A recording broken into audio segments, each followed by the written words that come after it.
আসসালামু আলাইকুম। তো আজকে মূলত কোনো ক্লাস না, আজকে হচ্ছে দফের যে আমি লুপটা দিব আপনাদেরকে, এই লুপটা কিভাবে এফএল স্টুডিওর সাথে কানেক্ট করবেন এবং কিভাবে এই লুপের উপর হচ্ছে নাশিদ হোক কিংবা যেইটাই হোক গাইতে হয়, আজকে এই জিনিসটা দেখাই দিব। তো গত ক্লাসে আমরা দেখছিলাম যে কর্ড প্যাড এফএল স্টুডিওর সাথে কিভাবে কানেক্ট করে। তো আজকে মূলত আমরা যে দফের লুপটা দিব, যেমন এই যে ফোল্ডারটা, এই ফোল্ডার যখন ক্লিক করি এখানে যেগুলো দেখতেছেন এগুলো সব একটা দফের লুপ। এখান থেকে কিন্তু কোনো দফের লুপই ওপেন হবে না, এগুলো জাস্ট এফএল স্টুডিওর সাথে কানেক্ট আছে। তো আমরা এই কর্ড প্যাডের টেমপ্লেটের মতো এফএল স্টুডিওর সাথে কিভাবে আমরা এই দফটাকে কানেক্ট করব সেই জিনিসটা দেখাবো। আচ্ছা, তো আমি যদি আমার এফএল স্টুডিওতে যাই, তো দেখেন এখানে গত ক্লাসে দেখছিলাম যে আমরা প্যাক্স ফোল্ডারে যখন গেছি আমার, তখন এখানে আমাদের কর্ড প্যাডটা আসছিল, এগুলো সব কর্ড প্যাডের টেমপ্লেট। ঠিক সেরকমভাবে এখানে দেখেন দফের লুপের টেমপ্লেটটাও আছে, অর্থাৎ লুপসগুলো আছে এখানে, এগুলো সব দফের এক একটা লুপস। আমি যদি এখানে ক্লিক করি,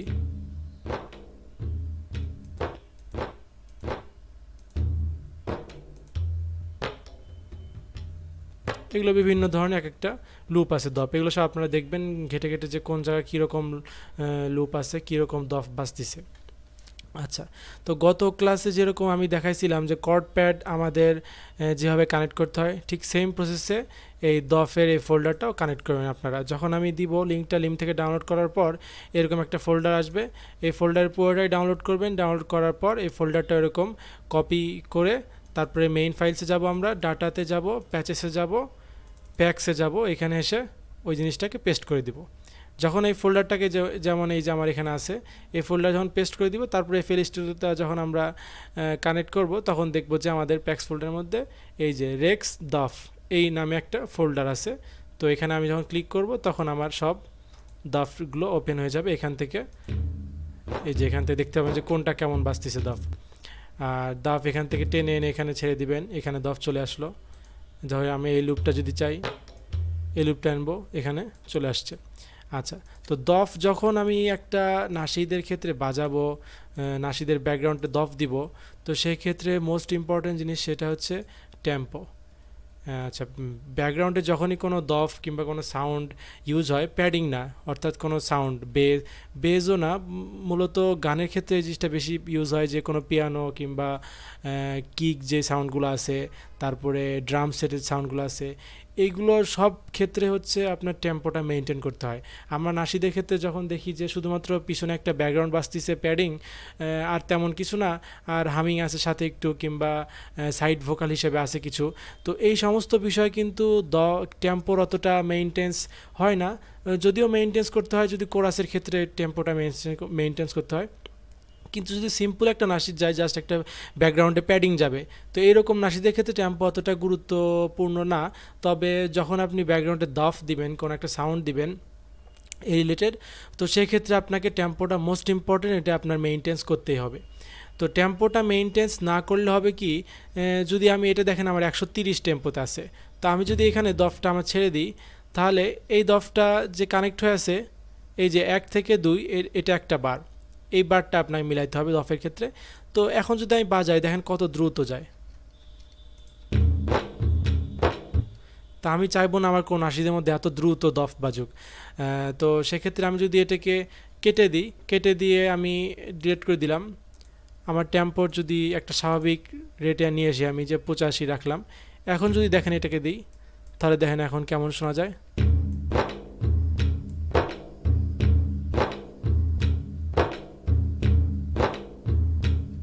এখন একটা স্বাভাবিক একটা সাউন্ডে আছে। আচ্ছা, তো এইরকমই দফটা যখন আপনি দফ নিয়ে কাজ করবেন, তখন অবশ্যই অবশ্যই খেয়াল করতে হবে আমাদের টেম্পোটা ঠিক আছে কিনা। আচ্ছা, তো প্রথমে নাশিদের টেম্পোটা বের করে নিতে হবে, যে কিভাবে টেম্পো বের করতে হয়, এই জিনিসটা আমি ফার্স্টের দিকে ক্লাসেই দেখাই দিছি, নতুন করে দেখাই দেওয়ার মতো কিছুই নাই। তারপরে একটু দেখাই দিচ্ছি, সেটা হচ্ছে ধরেন একটা আমি গজল যদি ধরি, নন একটা গজল আছে একদম পরিচিত সবারই, যে হাসবি রব্বি জাল্লাল্লাহ। তো তো এই গজলটা যদি আমি গাই, হাসবি রব্বি জাল্লাল্লাহ মা ফি কলবি গায়রুল্লাহ নূরে মুহাম্মদ সাল্লাল্লাহু লা ইলাহা ইল্লাল্লাহ। তো এই গজলের ব্যাকগ্রাউন্ডে ধরেন আমি চাই যে আমার দফটা বাজবে, তো সেক্ষেত্রে কী হবে, প্রথমেই কাজটা হবে যে আমার গজলের টেম্পোটা আগে বের করতে হবে। তো টেম্পো বের করার নিয়ম আগেও দেখাই দিচ্ছি, এখন একটু দেখাই দিচ্ছি যে আমি যদি গজলটা গাই, গাওয়ার সাথে সাথে ওই জিনিসটা ট্যাপ ট্যাপ করতে হবে। যদি এরকম গাই যে হাসবি রব্বি জাল্লাল্লাহ মা ফি কলবি গায়রুল্লাহ নূরে মুহাম্মদ সাল্লাল্লাহু লা ইলাহা ইল্লাল্লাহ, হাসবি রব্বি জাল্লাল্লাহ মা ফি কলবি গায়রুল্লাহ নূরে মুহাম্মদ সাল্লাল্লাহ। আচ্ছা, তো দেখলাম যে আমার 67 দেখাচ্ছে। এখন যদি এই জিনিসটা বাজায় টেম্পোটা, হাসবি রব্বি জাল্লাল্লাহ মা ফি কলবি। আচ্ছা, এখন যখন গাচ্ছি তখন মনে হচ্ছে টেম্পোটা একটু স্লো হয়ে গেছে। তো সেক্ষেত্রে আমি যদি 67 আছে এখানে 70 করে দিই, তাহলে দেখি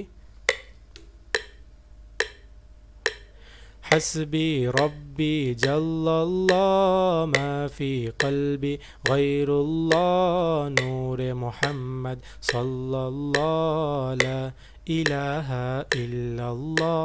তো আমার টেম্পোটা মিলে গেল। এখন আমি পাইলাম যে আমার এই নাশিদের টেম্পোটা হচ্ছে 70। তো সেক্ষেত্রে আমার কী করতে হবে, নাশিদের টেম্পোটা সেট করলাম, সেট করার পর এখন এই টেম্পোর উপর বেস করে আমাকে নাশিদটা গাইতে হবে। আচ্ছা, আমি যদি এই টেম্পো মেইনটেন্স না করি তাহলে কি হয় শুনেন, আর যদি টেম্পো মেইনটেন্স করি তাহলে কি হয়। আচ্ছা, টেম্পোটা আমি অফ করে দিলাম। এখন যদি এই জিনিসটা রেকর্ড করি, আমি করে দিই,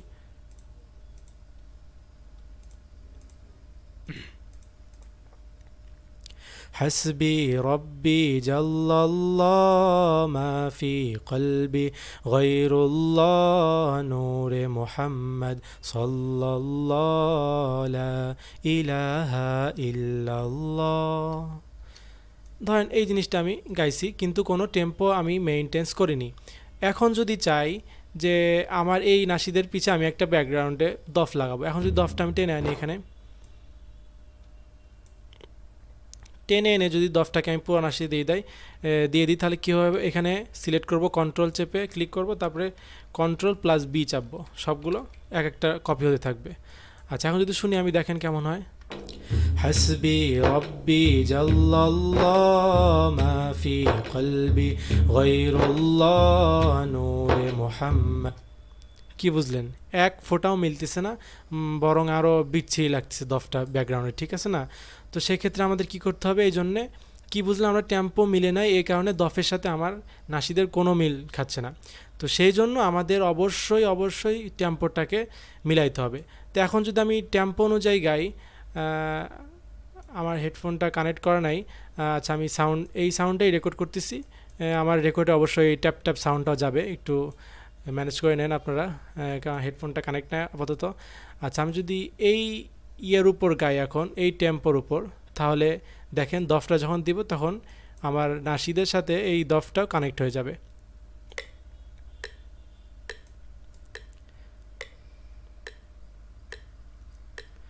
হাসবি রব্বি জাল্লাল্লাহ মা ফি কলবি গায়রুল্লাহ নূরে মুহাম্মদ সাল্লাল্লাহু লা ইলাহা ইল্লাল্লাহ, হাসবি রব্বি জাল্লাল্লাহ মা ফি কলবি গায়রুল্লাহ নূরে মুহাম্মদ সাল্লাল্লাহু লা ইলাহা ইল্লাল্লাহ। আচ্ছা, এখন আমার এই গজলটা কী হয়েছে, এখন আমার এই গজলটা কিন্তু টেম্পো অনুযায়ী রেকর্ড হয়ে গেছে।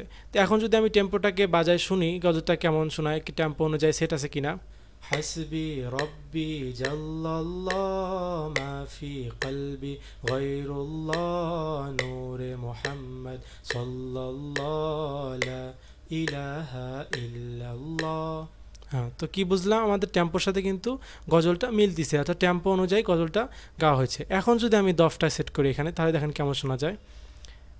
অবশ্যই খেয়াল করতে হবে যেখান থেকে গাইছেন ওই গাওয়াটা যেন একদম টেম্পো বরাবর হয়। অর্থাৎ টেম্পো কি দেখেন, টেম্পো জিনিসটা হচ্ছে এখানে 1 থেকে 2 এর মধ্যে 4টা ট্যাপ। এই যে একটা কালো দাগ দেখতেছেন, 1টা 2টা 3টা 4টা, এই 4টা মূলত 1 2 3 4, মানে এখান থেকে এইটা হচ্ছে 1 1 2 3 4। তো একটা বারের মধ্যে 4টা বার ছোট ছোট থাকে, সাব বার যেগুলোকে বলে। তো সেই ক্ষেত্রে আমাদের এই জিনিসটা মেনটেন করে আমাদের দফটাকে যে কোনো একটা বারের শুরুতে বসাইতে হবে। শুরুতে বসাবো কোথা থেকে, যেখান থেকে আমার ভোকালটা শুরু হয়েছে, কিংবা আমি যেখান থেকে চাই, কিন্তু বারটা মেনটেন করতে হবে যে কোন বারের থেকে আমার দফটা বাজতেছে। এখন যদি আমি এই দফটাকে কপি পেস্ট করে দিই সব জায়গায়, কিভাবে করলাম, সিলেক্ট করার পর Ctrl+B চাপলাম, সবগুলো কপি পেস্ট হয়ে থাকলো। এখন যদি শুনি, হাসবি রব্বি জাল্লাল্লাহ মা ফি কলবি গায়রুল্লাহ নূরে মুহাম্মদ। আমি এটা একটা সিম্পল একটা রিভার্ব দিই ভয়েসে। আচ্ছা, এখন যদি শুনি, হাসবি রব্বি জাল্লাল্লাহ মা ফি কলবি গায়রুল্লাহ নূরে মুহাম্মদ সাল্লাল্লাহু লা ইলাহা ইল্লাল্লাহ হাসবি রব্বি জাল্লাল্লাহ মা ফি কলবি গায়রুল্লাহ নূরে মুহাম্মদ সাল্লাল্লাহু লা ইলাহা ইল্লাল্লাহ। এখন কী হলো ডিফারেন্সটা অবশ্যই বুঝতে পারছেন যে কী ডিফারেন্সটা হলো টেম্পোর জন্য। তখন টেম্পো মিলে নেই, এই কারণে দফটা কেমন বিচ্ছি শোনা গেছে। এখন যখন আমি টেম্পো অনুযায়ী গাইছি আর এই দফটাকেও টেম্পো অনুযায়ী সেট করছি, আচ্ছা দফ এখানে অবশ্যই ডিলিট করে দেওয়ার পর যখন আমার এখানে যে টেম্পোটা থাকবে, দফ আপনি যখন টানবেন, টেনে এনে এখানে ছাড়ে দিবেন, তখন এই উপরে যে টেম্পোটা সেট থাকবে দফের এই লুপটা ওই টেম্পো অনুযায়ী এখানে অটোমেটিক বসে যাবে। তো সেক্ষেত্রে অবশ্যই খেয়াল করবেন আমাদের নাসিরটা যেই টেম্পোতে, সেই টেম্পোটা আগে চেক করতে হবে যে কোন টেম্পো, সেই টেম্পোটা সেট করার পর এখানে সেট করে দিব, তারপরে আমরা দফটাকে এখান থেকে টেনে আনবো, তাহলে ওই টেম্পো অনুযায়ী দফটা অটোমেটিক্যালি সেট হয়ে যায়। আমাকে আর দফের এখানে টেনে বড় কিংবা ছোট করতে হবে না, এই ঝামেলা পোহাতে হবে না। আচ্ছা, তাহলে এখন যখন দেখলাম যে আমি টেম্পো অনুযায়ী গাওয়া হয়েছে, তারপরে দফটাকে সেট করলাম, এখন কিন্তু আমার এই গজলের ব্যাকগ্রাউন্ডে দফটা মানানসই হয়েছে, অর্থাৎ প্রতিটা লাইন বাই লাইন ও দফগুলো মিলে গেছে। তো দফ দিয়ে যখন আপনি কাজ করবেন কোনো একটা প্রজেক্টে, তো সেই ক্ষেত্রে অবশ্যই মাস্ট বি যে জিনিসটা, সেটা কি, সেটা হচ্ছে টেম্পো মেইনটেন্স করতে হবে। এটার অন্য কোনো সুযোগ নাই, অন্য কোনো ওয়ে নাই ঠিক করার। টেম্পো মেইনটেন করে গাওয়ার পর দফটাকে যখন আপনি সেট করব, আমরা তখনই দেখব যে দফটা আমার নাসিদের সাথে মিলে গেছে। আচ্ছা, তো আজকের ক্লাস মূলত এতটুকুই ছিল যে দফটা কিভাবে আমি FL Studio কানেক্ট করব এবং দফটাকে একটা নাসিদের ব্যাকগ্রাউন্ড হিসেবে কিভাবে ইউজ করব। দফ বাজায় গাওয়ার দরকার নাই, কেননা বাজায় গালেও হয়, কিন্তু সেক্ষেত্রে আপনাকে অবশ্যই হেডফোন কানে নিয়ে তারপরে গাইতে হবে। কারণ যদি সাউন্ড বক্সে বাজে তো অবশ্যই রেকর্ডিংয়ের সময় আপনার ভোকালের সাথেও সেই দফের সাউন্ডটা চলে যাবে। তো দফ যদি না শুনে গান, এই টেম্পোর যে ট্যাপ সাউন্ডটা আছে, এই সাউন্ডটা মেইনটেন্স করে আপনাকে গাইতে হবে। সেক্ষেত্রে আপনি ইয়ারফোন হোক কিংবা হেডফোন হোক কানে দিয়ে তারপরে আমাদের এই এই অপশনটা চালু করে দিয়ে তারপরে এই টেম্পো অনুযায়ী গজলটা গাইতে হবে ফুলফিলভাবে। তো অবশ্যই যারা নিজেরাই প্র্যাকটিস করছেন, তারা অবশ্যই টেম্পো অনুযায়ী গাওয়ার প্র্যাকটিস করবেন, বারবার টেম্পো অনুযায়ী যেন আমার গাওয়াটা হয়। তো সেক্ষেত্রে একটা তালে গাওয়াটা হয়, সেক্ষেত্রে আপনি দফ যখনই ব্যাকগ্রাউন্ডে দিবেন তখনই দেখবেন যে এই জিনিসটা হয়ে গেছে। আর টেম্পো অনুযায়ী গাইলে একটা সুবিধা কি, যখন আপনি কোরাস ইফেক্ট দিবেন কিংবা ডবল ভোকাল দিবেন, তো সেক্ষেত্রে আপনার এই ভোকালটাকে শুনে বারবার গাইতে হবে না, টেম্পো অনুযায়ী গাইলে অটোমেটিক্যালি দেখবেন যে ওই লাইনটা মিলে গেছে। তো আজকে ক্লাসটা মূলত এতটুকুই। নেক্সট যে আরেকটা ক্লাস আছে আমাদের, ওই ক্লাসে দেখাবো ইনশাল্লাহ সাইড ভোকাল নিয়ে কীভাবে কাজ করতে হয়, আর হচ্ছে হামিং জিনিসটা কি। হামিং জিনিসটা তো অবশ্যই সবাই বুঝেনি, হামিং কিভাবে দিব আমরা, হামিংয়ের ক্ষেত্রে কি জিনিসগুলো খেয়াল রাখতে হবে আমার, ছোটো ছোটো বিষয়গুলো, তেমন কোনো হামারি বিষয় না, ছোটোখাটো একদম ইজি বিষয়। এই জিনিসগুলো ইনশাল্লাহ আমাদের নেক্সট যে ক্লাসটা থাকবে ওই ক্লাসে শিখিয়ে দিব। ঠিক আছে, তো ভালো থাকবেন সবাই, প্র্যাকটিস করেন বেশি বেশি। প্র্যাকটিসের খুবই অভাব, যেটা আমি বুঝলাম গ্রুপে দেখে, যে প্র্যাকটিসের অভাবের কারণে দেখা যাচ্ছে এখন অনেকে শেয়ার করতেছে অনেক দিন পর তাদের কাজগুলো, তো দেখা যাচ্ছে অটো টিউন তাদের এখনও প্র্যাকটিস ঠিকভাবে হয়নি, কারণ অটো টিউনের ক্লাসের পরে আমি বলছিলাম যে সবাই ভালোভাবে প্র্যাকটিস করবেন, কারণ অটো টিউনটা হচ্ছে একটা গজলের মধ্যে মেইন জিনিস, কারণ সবাই এখন অটো টিউন ইউজ করতে হয়। তো সেক্ষেত্রে আপনি অটো টিউনের উপর যদি আপনি দক্ষ না হন, তো সেক্ষেত্রে আপনি কোনো নার্সিদেরই আউটপুট একটা ভালো আউটপুট পাবেন না। তো অবশ্যই যারা দিছে, কয়েকজন এখানে দেখছি প্রজেক্ট দিছে, এবং যারা দিচ্ছে না তাদের তো খবর আমি জানি না, যারা তাদের কাজগুলো দেখাচ্ছে তাদের ব্যাপারে আমি বলতে চাই এটা যে আপনারা হচ্ছে অটো টিউনের ক্লাসগুলো বারবার করেন, আর অটো টিউনের উপর গাওয়া এবং অটো টিউনের উপর পিচ কারেকশন করে পারফেকশন করা, এই জিনিসটা প্র্যাকটিস একটু বেশি করেন। কারণ তো জানেনই অটো টিউন হচ্ছে মোস্ট ইম্পর্টেন্ট একটা নাশিদের ক্ষেত্রে, কারণ সবাই অটো টিউন ইউজ করে, অটো টিউন ইউজ করতেই হয়। সো সেক্ষেত্রে আপনাকে অটো টিউনের উপর দক্ষ হতে হবে। অটো টিউন কীভাবে ম্যানেজমেন্ট করবেন আপনি, তারপরে পিচ কারেকশন কীভাবে করবেন, ডিটেলসে আলোচনা করছি অটো টিউনের ক্লাসে।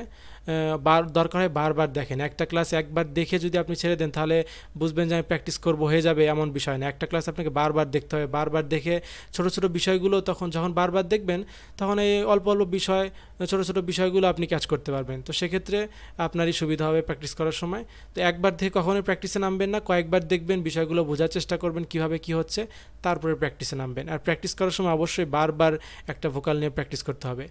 আর আরেকটা অনুরোধ, সেটা হচ্ছে দেখতেছি অনেকজন নিজের হয়তো গজল বানাচ্ছে কিনা জানি না, মানে আননন যেগুলো গজল সেগুলো গাচ্ছেন। তো সবাইকে বলবো যে যারা প্র্যাকটিস করার ক্ষেত্রে হচ্ছে আপনারা নন গজল যেগুলো আর কি জানাশোনা কোনো একটা শিল্পীর থেকে শুনছেন, এখানে আবু ওবায়দা আছে, তারপরে কলরবের বিভিন্ন শিল্পী আছে, বদরুজ্জামান আছে, এদের যে ঠান্ডা গজলগুলো আছে, মানে সফট যে গজলগুলো, এই গজলগুলো ধরেন, এই গজলগুলো আপনি মুখস্থ করেন, কিংবা এই গজলের 2 লাইন মুখস্থ করেন, মুখস্থ করার পর এই গজলটা আপনি গায়েন। এই গজলটা গাওয়ার পর এই গজলটা কমপ্লিট একটা অটো টিউন দিয়ে, কমপ্লিট একটা প্যাডিং দিয়ে আপনি সেট করেন। তারপরে দেখেন যে না, তাদের গজলটা কেমন শুনতে হচ্ছে, আমি যে প্রজেক্টটা করলাম আমার গজলটা কেমন শুনতে হচ্ছে, তাহলে ডিফারেন্সেসটা আপনি বুঝতে পারবেন। তো সেক্ষেত্রে বলবো যে নন যেগুলো গজল, জানাশোনা যেগুলো গজল, সেইগুলো গজল আগে একটু মুখস্থ করে আপনি প্র্যাকটিস করেন। যখন এগুলোর উপর দক্ষ হয়ে যাবেন তখন আপনি নিজেরা গজল লিখে হোক কিংবা অন্যভাবে হোক নিজেরা যে কোনো গজলের উপর কাজ করতে পারবেন। তো আশা করি বুঝতে পারছেন আজকে ক্লাসটা। ভালো থাকবেন সবাই, দেখা হচ্ছে নেক্সট ক্লাসে। আসসালামু আলাইকুম রহমতুল্লাহ।